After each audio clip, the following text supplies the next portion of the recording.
Good evening, friends, and welcome to Sleepy Time Tales, a podcast aimed at helping you to get a good night's sleep. Do you find your mind troubled with the stresses of modern life, especially when the lights are out and you're trying to get a restful night? Does your spinning mind keep you awake? Follow my voice down the path towards a good night's rest. Listen to me tell a story that will keep your mind from wandering to your daytime problems. The ones you can't solve right now and will be easier to solve while rested. Listen to my voice and allow yourself to drift, following the twists and turns of the story, but slowly letting go and drifting into sleep. Let my voice wash over you at a comfortable volume and allow yourself to be distracted from the stresses and worries that play on your mind.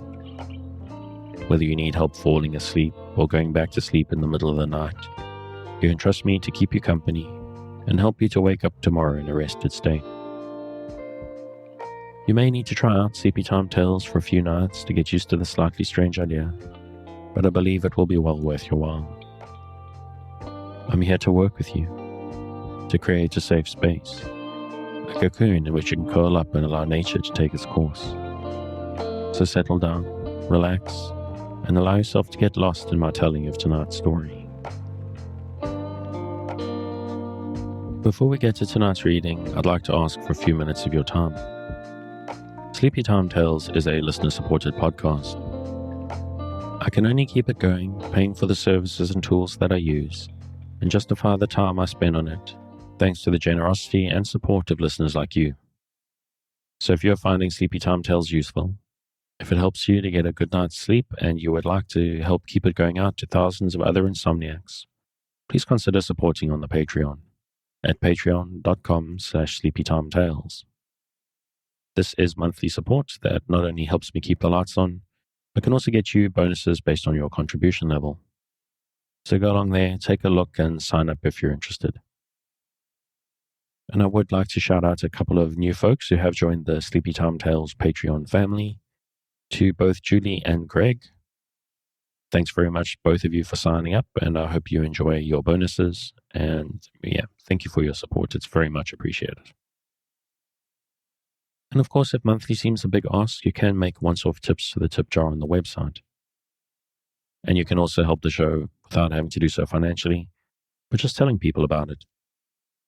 If you're benefiting and you'd like to spread the word, whether in person or on social media, just tell people where to find us.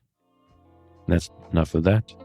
Let's get back to Night and Day by Virginia Woolf, where we pick up where we're about to go into a very interesting public meeting about literature. We return this week to Night and Day by Virginia Woolf. A knock was heard, and Rolf exclaimed, "Damn those people, I wish they weren't coming." "It's only Mr. Turner on the floor below," said Mary, and she felt grateful to Mr. Turner for having alarmed Rolf, and for having given a false alarm. "Will there be a crowd?" Rolf asked, after a pause. "There'll be the Morrises and the Crayshaws, and Dick Osborne, and Septimus, and all that set. Catherine Hilbery is coming, by the way. So William Rodney told me." "Catherine Hilbery?" Rolf exclaimed. "You know her?" Mary asked with some surprise. "I went to a tea party at her house." Mary pressed him to tell her all about it, and Rolf was not at all unwilling to exhibit proofs of the extent of his knowledge. He described the scene with certain additions and exaggerations, which interested Mary very much. "But in spite of what you say, I do admire her," she said. "I've only seen her once or twice, but she seems to me to be what one calls a personality." "I didn't mean to abuse her. I only felt that she wasn't very sympathetic to me." "They say she's going to marry that queer creature Rodney." "Marry Rodney? Then she must be more deluded than I thought her." "Now that's my door, all right," Mary exclaimed, carefully putting her walls away, as a succession of knocks reverberated unnecessarily, accompanied by a sound of people stamping their feet and laughing. A moment later, the room was full of young men and women who came in with a peculiar look of expectation, exclaimed "Oh" when they saw Denham, and then stood still, gaping rather foolishly. The room very soon contained between 20 and 30 people, who found seats for the most part upon the floor, occupying the mattresses and hunching themselves together into triangular shapes. They were all young, and some of them seemed to make a protest by their hair and dress, and something somber and truculent in the expression of their faces, against the more normal type, who would have passed unnoticed in an omnibus or an underground railway. It was notable that the talk was confined to groups, and was at first entirely spasmodic in character, and muttered in undertones as if the speakers were suspicious of their fellow guests. Catherine Hilbery came in rather late, and took up a position on the floor with her back against the wall. She looked round quickly, recognized about half a dozen people, to whom she nodded, but failed to see Ralph, or if so, had already forgotten to attach any name to him. But in a second these heterogeneous elements were all united by the voice of Mr. Rodney, who suddenly strode up to the table and began very rapidly in high-strained tones, an undertaking to speak of the Elizabethan use of metaphor in poetry. All the different heads swung slightly or steadied themselves into a position in which they could gaze straight at the speaker's face, and the same rather solemn expression was visible on all of them. But at the same time, even the faces that were most exposed to view, and therefore most tautly under control, disclosed a sudden impulsive tremor, which unless directly checked, would have developed into an outburst of laughter. The first sight of Mr. Rodney was irresistibly ludicrous. He was very red in the face, whether from the cool November night or nervousness, and every movement, from the way he wrung his hands to the way he jerked his head to right and left, as though a vision drew him now to the door, now to the window, bespoke his horrible discomfort under the stare of so many eyes. He was scrupulously well dressed, and a pearl in the center of his tie seemed to give him a touch of aristocratic opulence. But the rather prominent eyes and the impulsive, stammering manner, which seemed to indicate a torrent of ideas, intermittently pressing for utterance, and always checked in their course by a clutch of nervousness, drew no pity, as in the case of a more imposing personage, but a desire to laugh, which was, however, entirely lacking in malice. Mr. Rodney was evidently so painfully conscious of the oddity of his appearance, and his very redness, and the starts to which his body was liable gave such proof of his own discomfort, that there was something endearing in this ridiculous susceptibility, although most people would probably have echoed Denham's private exclamation, "Fancy marrying a creature like that." His paper was carefully written out, but in spite of this precaution, Mr. Rodney managed to turn over 2 sheets instead of 1, to choose the wrong sentence where 2 were written together, and to discover his own handwriting suddenly illegible. When he found himself possessed of a coherent passage, he shook it at his audience almost aggressively, and then fumbled for another. After a distressing search, a fresh discovery would be made, and produced in the same way, until, by means of repeated attacks, he had stirred his audience to a degree of animation quite remarkable in these gatherings. Whether they were stirred by his enthusiasm for poetry or by the contortions which a human being was going through for their benefit, it would be hard to say. At length Mr. Rodney sat down impulsively in the middle of a sentence, and after a pause of bewilderment, the audience expressed its relief at being able to laugh aloud, in a decided outburst of applause. Mr. Rodney acknowledged this with a wild glance round him, and instead of waiting to answer questions, he jumped up, thrust himself through the seated bodies into the corner where Catherine was sitting, and exclaimed very audibly, Well, Catherine, I hope I've made a big enough fool of myself, even for you. It was terrible, terrible, terrible. Hush, you must answer their questions, Catherine whispered, desiring at all costs to keep him quiet. Oddly enough, when the speaker was no longer in front of them, there seemed to be much that was suggestive in what he had said. At any rate, a pale-faced young man with sad eyes was already on his feet, delivering an accurately worded speech with perfect composure. William Rodney listened with a curious lifting of his upper lip, although his face was still quivering with emotion. "Idiot," he whispered. "He misunderstood every word I said." "Well, then answer him," Catherine whispered back. "No, I shan't. They'd only laugh at me. Why did I let you persuade me that these sort of people care for literature?" he continued. There was much to be said, both for and against Mr. Rodney's paper. It had been crammed with assertions that such and such passages, taken liberally from English, French, and Italian, are the supreme pearls of literature. Further, he was fond of using metaphors which, compounded in the study, were apt to sound either cramped or out of place as he delivered them in fragments. Literature was a fresh garland of spring flowers, he said, in which yewberries and the purple nightshade mingled with the various tints of the anemone, and somehow or other this garland encircled marble brows. He had read, very badly, some very beautiful quotations, but through his manner and his confusion of language there had emerged some passion of feeling, which as he spoke formed in the majority of the audience a little picture or an idea, which each now was eager to give expression to. Most of the people there proposed to spend their lives in the practice either of writing or painting, and merely by looking at them it could be seen that, as they listened to Mr. Purvis first, and then to Mr. Greenall, they were seeing something done by these gentlemen to a possession which they thought to be their own. One person after another rose, and as with an ill-balanced axe, attempted to hew out his conception of art a little more clearly, and sat down, with the feeling that, for some reason which he could not grasp, his strokes had gone awry.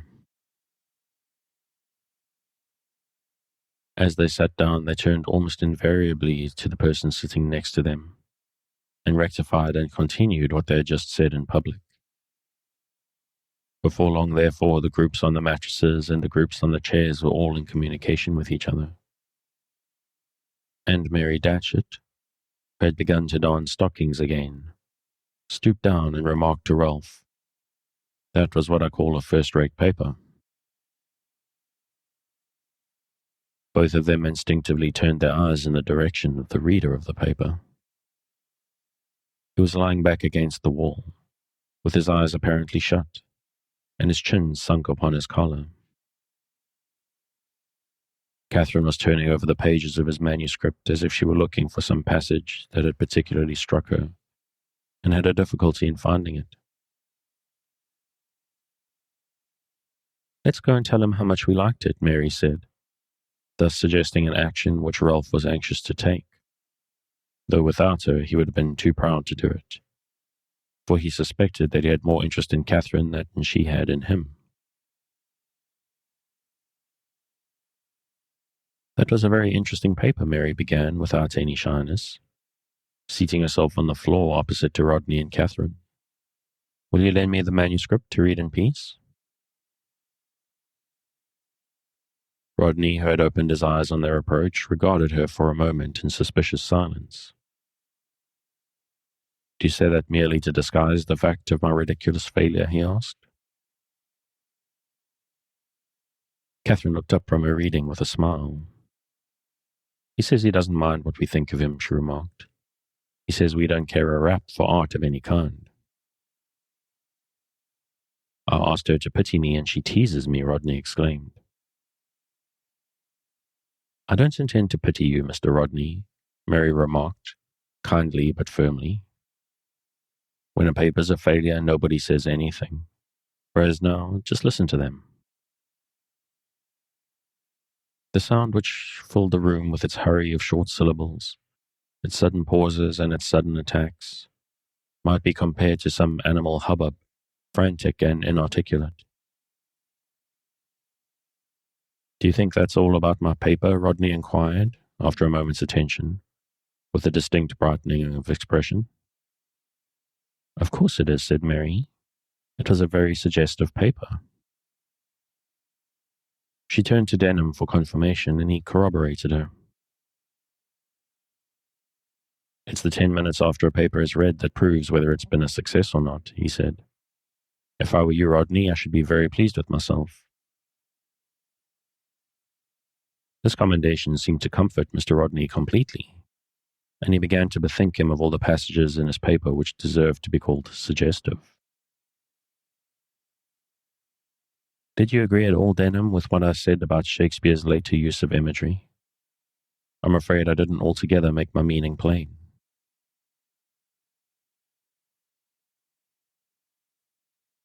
Here he gathered himself together, and by means of a series of frog-like jerks, succeeded in bringing himself close to Denham.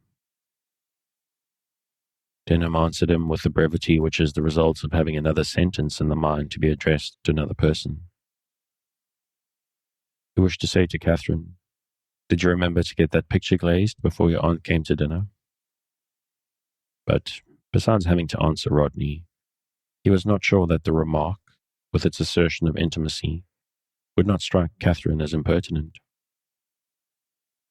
She was listening to what someone in another group was saying. Rodney, meanwhile, was talking about the Elizabethan dramatists. He was a curious-looking man, since, upon first sight, especially if he chanced to be talking with animation, he appeared in some way ridiculous.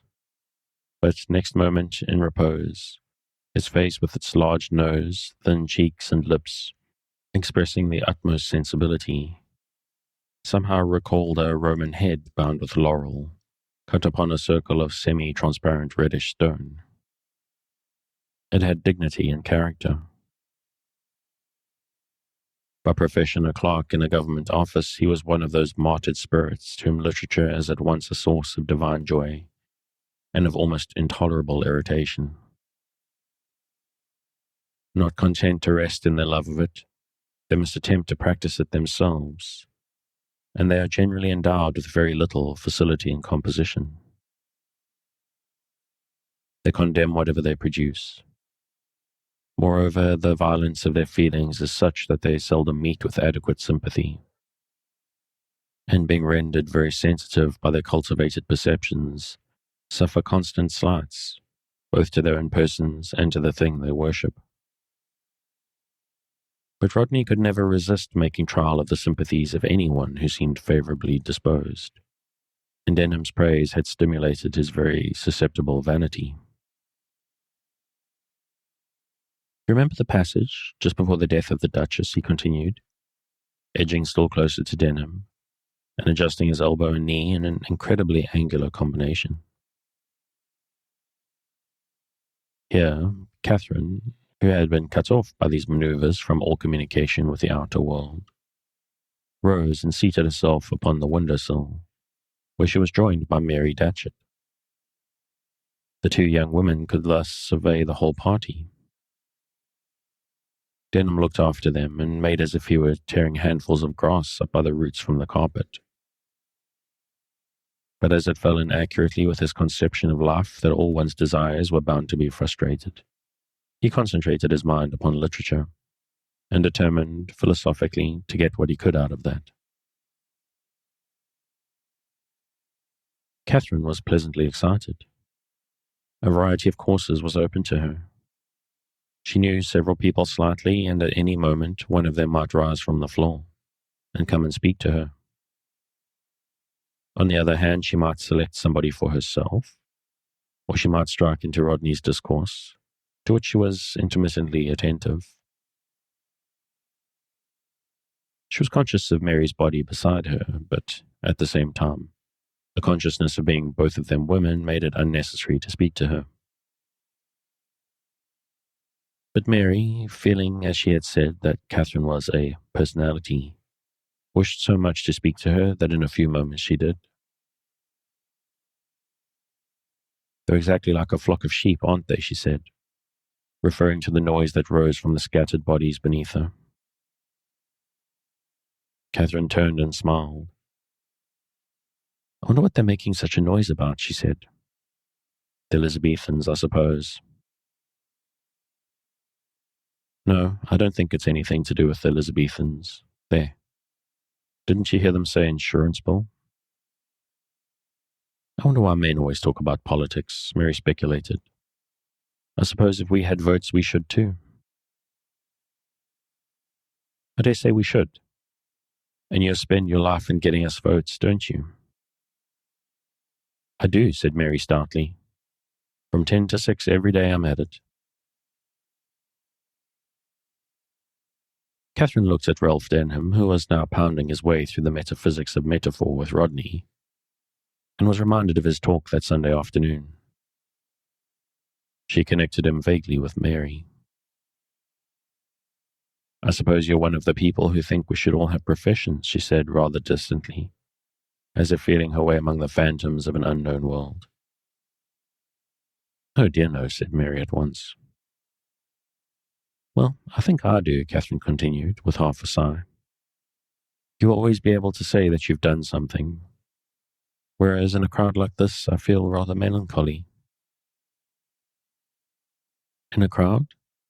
Why in a crowd?" Mary asked, deepening the two lines between her eyes and hoisting herself nearer to Catherine upon the windowsill. "Don't you see how many different things these people care about? I want to beat them down. I only mean," she corrected herself, "that I want to assert myself, and it's difficult if one hasn't a profession." Mary smiled, thinking that to beat people down was a process that should present no difficulty to Miss Catherine Hilbery. They knew each other so slightly that the beginning of intimacy, which Catherine seemed to initiate by talking about herself, had something solemn in it, and they were silent, as if to decide whether to proceed or not. They tested the ground. "Ah, but I want to trample upon their prostrate bodies," Catherine announced, a moment later with a laugh, as if at the train of thought which had led her to this conclusion. "One doesn't necessarily trample upon people's bodies because one runs an office," Mary remarked. "No, perhaps not," Catherine replied. The conversation lapsed, and Mary saw Catherine looking out into the room rather moodily, with closed lips, the desire to talk about herself or to initiate a friendship having apparently left her. Mary was struck by her capacity for being thus easily silent and occupied with her own thoughts. It was a habit that spoke of loneliness and a mind thinking for itself. When Catherine remained silent, Mary was slightly embarrassed. "Yes, they're very like sheep," she repeated foolishly. "And yet they were very clever, at least," Catherine added. "I suppose they have all read Webster." "Surely you don't think that a proof of cleverness? I've read Webster, I've read Ben Jonson, but I don't think myself clever. Not exactly, at least." "I think you must be very clever," Catherine observed. "Why? Because I run an office?" "I wasn't thinking of that. I was thinking how you live alone in this room and have parties." Mary reflected for a second. "It means chiefly a power of being disagreeable to one's own family, I think. I have that, perhaps. I didn't want to live at home, and I told my father. He didn't like it. But then I have a sister, and you haven't, have you?" "No, I haven't any sisters." "You're writing a life of your grandfather?" Mary pursued. Catherine seemed instantly to be confronted by some familiar thought from which she wished to escape. She replied, "Yes, I'm helping my mother," in such a way that Mary felt herself baffled and put back again into the position which she had been at the beginning of their talk. It seemed to her that Catherine possessed a curious power of drawing near and receding, which sent alternate emotions through her far more quickly than was usual, and kept her in a condition of curious alertness.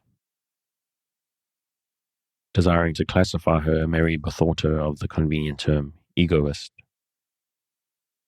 She's an egoist, she said to herself, and stored that word up to give Ralph one day when, as it would certainly fall out, they were discussing Miss Hilbery. Heavens, what a mess there'll be tomorrow morning, Catherine exclaimed. I hope you don't sleep in this room, Miss Datchet. Mary laughed. What are you laughing at? Catherine demanded. I won't tell you. Let me guess. You were laughing because you thought I'd changed the conversation? No, because you think. She paused. If you want to know, I was laughing at the way you said Miss Datchet. Mary, then. Mary, Mary, Mary. So saying, Catherine drew back the curtain in order, perhaps, to conceal the momentary flush of pleasure which is caused by coming perceptibly nearer to another person. Mary Datchet, said Mary. It's not such an imposing name as Catherine Hilbery, I'm afraid. They both looked out of the window, first up at the hard silver moon, stationary among a hurry of little grey-blue clouds, and then down upon the roofs of London, with all their upright chimneys, and then below them at the empty moonlit pavement of the street, upon which the joint of each paving stone was clearly marked out.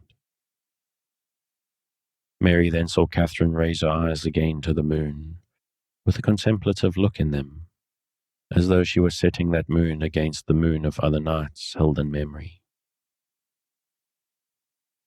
Someone in the room behind them made a joke about stargazing, which destroyed their pleasure in it, and they looked back into the room again. Ralph had been watching for this moment, and he instantly produced his sentence. I wonder, Miss Hilbery, whether you remembered to get that picture glazed. His voice showed that the question was one that had been prepared. Oh, you idiot, Mary exclaimed, very nearly aloud, with a sense that Ralph had said something very stupid. So after 3 lessons in Latin grammar, one might correct a fellow student, whose knowledge did not embrace the ablative of mensa. Picture? What picture? Catherine asked. Oh, at home, you mean? That Sunday afternoon. Was that the day Mr. Fortescue came? Yes, I think I remembered it. The 3 of them stood for a moment awkwardly silent, and then Mary left them in order to see that the great picture of coffee was properly handled. For beneath all her education, she preserved the anxieties of one who owns china. Ralph could think of nothing further to say. But could one have stripped off his mask of flesh? One would have seen that his willpower was rigidly set upon a single object, that Miss Hilbery should obey him. He wished her to stay there until, by some measures not yet apparent to him, he had conquered her interest. These states of mind transmit themselves very often without the use of language, and it was evident to Catherine that this young man had fixed his mind upon her. She instantly recalled her first impressions of him, and saw herself again proffering family relics. She reverted to the state of mind in which she had left her that Sunday afternoon. She supposed that he judged her very severely. She argued naturally that, if this were the case, the burden of the conversation should rest with him. But she submitted so far as to stand perfectly still, her eyes upon the opposite wall, and her lips very nearly closed, though the desire to laugh stirred them slightly.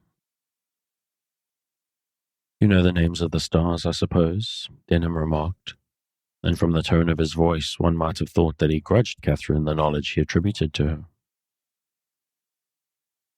She kept her voice steady with some difficulty. I know how to find the pole star if I'm lost. I don't suppose that often happens to you. No, nothing interesting ever happens to me, she said. I think you make a system of saying disagreeable things, Miss Hilbery, he broke out, again going further than he meant to. I suppose it's one of the characteristics of your class. They never talk seriously to their inferiors. Whether it was that they were meeting on neutral ground tonight, or whether the carelessness of an old grey coat that Denham wore gave an ease to his bearing that he lacked in conventional dress, Catherine certainly felt no impulse to consider him outside the particular set in which she lived. In what sense are you my inferior? She asked, looking at him gravely, as though honestly searching for his meaning. The look gave him great pleasure. For the first time he felt himself on perfectly equal terms with a woman whom he wished to think well of him, although he could not have explained why her opinion of him mattered one way or the other. Perhaps, after all, he only wanted to have something of her to take home to think about. But he was not destined to profit by his advantage. I don't think I understand what you mean, Catherine repeated. And then she was obliged to stop and answer someone who wished to know whether she would buy a ticket for an opera from them, at a reduction. Indeed, the temper of the meeting was now unfavourable to separate conversation. It had become rather debauched and hilarious, and people who scarcely knew each other were making use of Christian names with apparent cordiality, and had reached that kind of gay tolerance and general friendliness which human beings in England only attain after sitting together for 3 hours or so, and the first cold blast in the air of the street freezes them into isolation once more. Cloaks were being flung round the shoulders, hats pinned to the head, and Denham had the mortification of seeing Catherine help to prepare herself by the ridiculous Rodney. It was not even the convention of the meeting to say goodbye, or necessarily even to nod to the person with whom one was talking. But nevertheless, Denham was disappointed by the completeness with which Catherine parted from him, without any attempt to finish a sentence. She left with Rodney. Chapter 5. Denham had no conscious intention of following Catherine, but seeing her depart, he took his hat and ran rather more quickly down the stairs than he would have done had Catherine had not been in front of him. He overtook a friend of his by name Harry Sandys, who was going the same way, and they walked together a few paces behind Catherine and Rodney.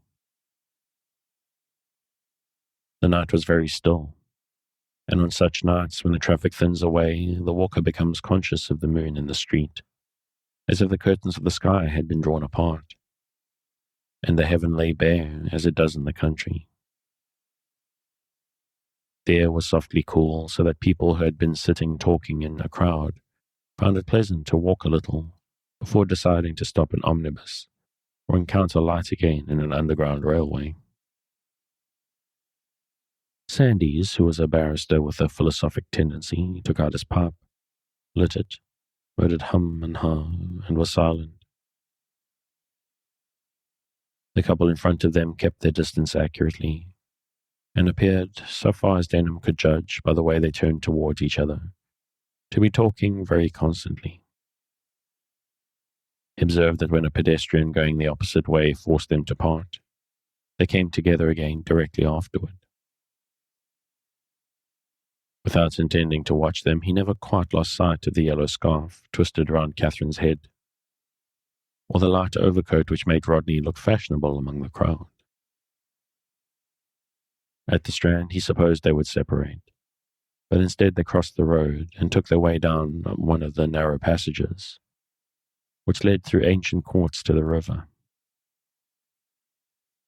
Among the crowd of people in the big thoroughfares, Rodney seemed merely to be lending Catherine his escort. But now, when the passengers were rare, and the footsteps of the couple were distinctly heard in the silence, Denham could not help picturing to himself some change in their conversation. The effect of the light and shadow, which seemed to increase their height, was to make them mysterious and significant, so that Denham had no feeling of irritation with Catherine, but rather a half-dreamy acquiescence in the course of the world. Yes, she did very well to dream about, but Sandys had suddenly begun to talk. He was a solitary man who had made his friends at college and always addressed them as if they were still undergraduates arguing in his room, though many months or even years had passed in some cases between the last sentence and the present one. The method was a little singular, but very restful, for it seemed to ignore completely all accidents of human life, and to span very deep abysses with a few simple words.